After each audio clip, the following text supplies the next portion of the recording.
So, good morning, good afternoon, Shabbos, everybody. Parsha vayigash, exciting parsha. Pretty exciting, as this week, a little bit of validation. A bunch of years ago, maybe 12 years ago or something, I had this Torah thought that didn't see anywhere. I thought maybe I was wrong, or it was a chiddush or something. Um, I had a premise that Yosef was trying to fool Paro. Towards the middle of the parsha, when it's revealed Yosef is Yosef, Yosef has family in Eretz Yisrael, and Paro magnanimously says, "Bring them to Mitzrayim. There's food here. We'll take care of you." And Yosef brings them, and then the whole story. Yosef says, "Tell Paro you're shepherds. Go to Goshen." Paro's going to say, "You're Anshe Chayil." Say this, say that. I always thought there was something going on here. If Paro knew what they were, what's the song and dance? Did Yosef tell this to Paro? Oh, by the way, you're inviting us to come down there? Oh, this is what they do. This is what we do. Why is it so? Why do we have to now tell the brothers, tell this, don't tell Paro this, say you're Roe Mikdeh, don't say you're Roe Tzon, say you're this. And Paro says, what do you do? So I know the purpose. We understand the purpose was to get them to be in Goshen and to be separate. So my premise years back was it was a game that Yosef was playing. Yosef wasn't forthright with Paro. And I remember in Atlanta coming up with this, and I remember hearing from Rabbi Feldman, Elon Feldman, you can't just make up a shot. I don't know if he said this to me or just said this at one of his speeches. You can't just make up a shot. If we don't see this in the Pesukim, then you really can't just make up things. You have to see pshat in the Pesukim. You have a chiddush, you have something to say. If it's not based somewhere in the Pesukim, you really can't just make up Torah and things like that. Okay, fast forward to year 2022.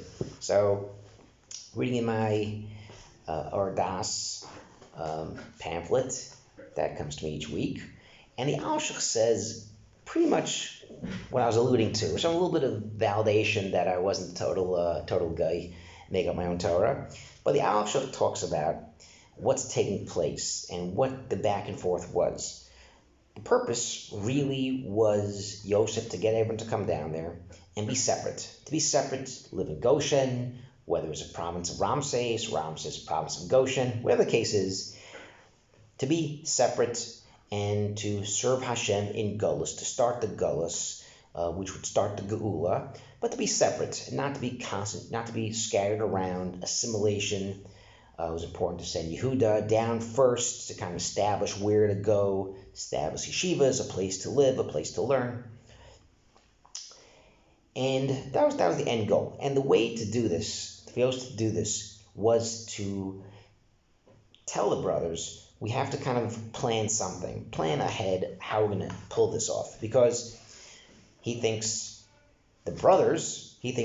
you all are talented like I am, or the same ballpark, and he's going to give you positions, maybe be governors of different provinces, whatever the case is. And you also had to kind of scheme to accomplish what he wanted, for them to stay together, separate. And to do this, he tells them, listen, bring your sheep with you, bring all the animals with you, and we're going to say that that's all you could do. And this works, because by having the brothers come down with their stuff, it shows Paro this is all they could do. If they had to bring their animals with them, it shows that all they could really do are be shepherds. If they come by themselves, then you know what? They can be in business, they could do accounting, they could work in security or something. The fact that they came to Mitzrayim with their stuff, it shows that they're really tied to their stuff. It's kind of like you see people, they travel with their laptop or something. This is what they do. They come with their stuff. They come with their tools. They come with their laptops, whatever it is. This is what they do. This is their thing. So we look back, and this actually fits in the Pesukim, because Paro invites the brothers and the family to come down. He never mentions the animals. If he would have known, my premise was, if he would have known that they're shepherds, he never would have wanted them to come down there. Toas Mitzrayim. This was a disgusting thing to be shepherds of tzon. The goats, the lambs, these are holy, just like cows in India are holy. This is holy animals. So to be a shepherd over the avodah zarah, this is not what Paro wanted. So if Paro would have known what they were, he never would have wanted them to come down. A. B. He never would have wanted the animals either. There's a famine going on. There's no food. People are giving all their stuff to get food, and there's no way Paro would have wanted hundreds, thousands of animals to come down with the people and really take away food from the people. So this shows another case where Paro had no idea, A, that they were shepherds, B, that they were coming with their animals, and that they were staying. If old Paro thought, listen, they're going to come down for a few weeks, a few months, the famine will be over, let them go back to Mitzrayim, let them go back to Eretz Yisrael. He never intended for them to really stay and bring all their stuff. And the alshich goes in further. He says to the brothers, say your alshich, your mikneh, I'm going to say your alshich son. We shouldn't say the same thing. It'll look like we're in cahoots together. So he tells the brothers to tell Paro we're mikneh people. Yosef says to Mitzrayim, they're tzon and mikneh people. This way the stories aren't 100% together. And this is kind of what I was my Torah from a bunch of years ago, which alshich kind of puts together, which kind of shows really what was taking place behind the scenes.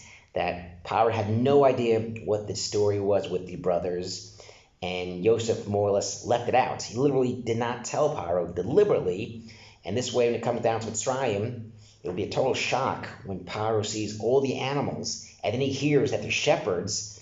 So then Paro, oh, you know what? I really can't spread them out. I can't give them other positions. Let them stay together. Let them stay in Goshen. Kachaya. Shabbat Shalom.